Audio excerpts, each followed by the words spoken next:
Hi, my name is Dr. Shruti Kapoor, and I'm the founder of Safety, an organization that educates and empowers young women and girls against gender based violence.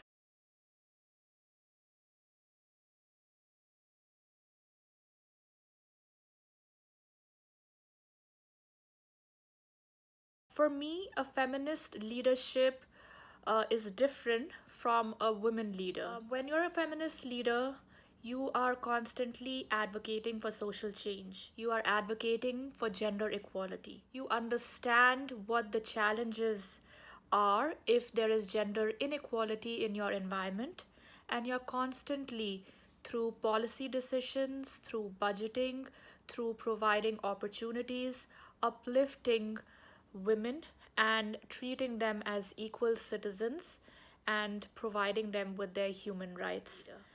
A feminist leader can be anybody, a man, woman, or anybody of another gender. Anybody who is a believer of gender equality, who is advocating for gender equality, is a feminist leader. On the other hand, a woman leader is just a woman who is a leader. She may or may not be a feminist, and she may or may not be working towards gender equality.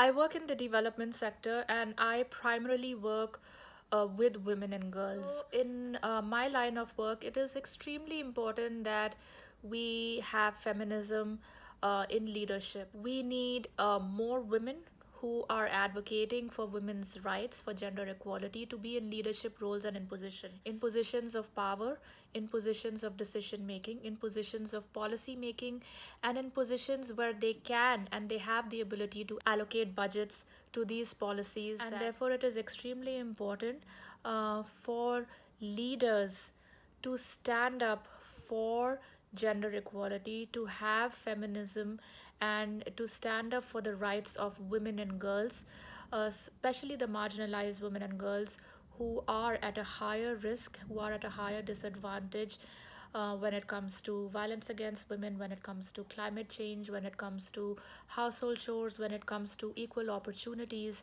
And so we need leaders to be advocating for the rights of women and girls because women's rights are also human rights.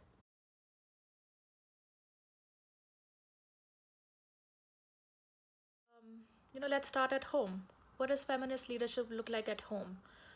When parents treat their girl and boy child equally, that to me is feminist leadership. When there is no discrimination between the education of a girl and a boy, that to me is feminist leadership. Stepping out of the house in your environment, whether it is at school, whether it is at work, whether you're talking about your political leaders, those advocating for gender equality, those advocating for the rights of women, in the education sector, when we stop perpetuating gender stereotypes, when the books that we use stop perpetuating gender stereotypes, when the teachers take an active involvement in changing the curriculum and advocating for gender equality, in changing the narrative that they have been telling their students for years, I think that to me is what feminist leadership looks like on a day to day basis.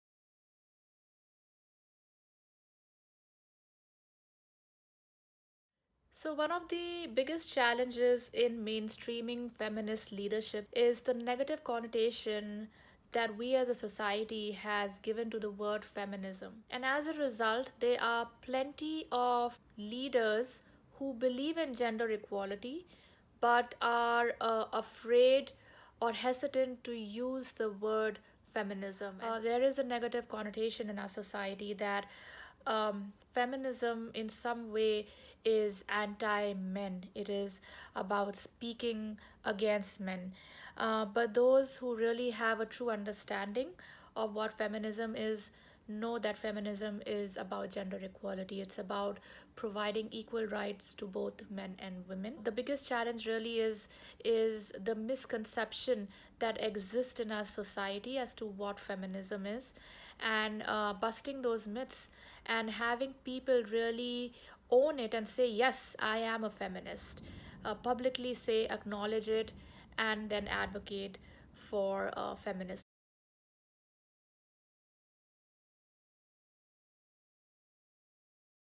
that we have campaigns in countries, in developing countries like India, being advocated on a mass scale by the Prime Minister's office is a positive change. That we live in times today where we all have a voice to advocate for women's right. We all have a voice to speak out.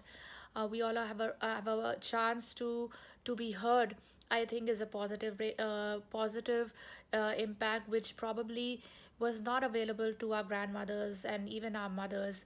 That today women not only have the right to vote, but they can um, stand and run for positions in politics is such a positive change. So we are seeing positive changes in every sphere of our lives, of our society.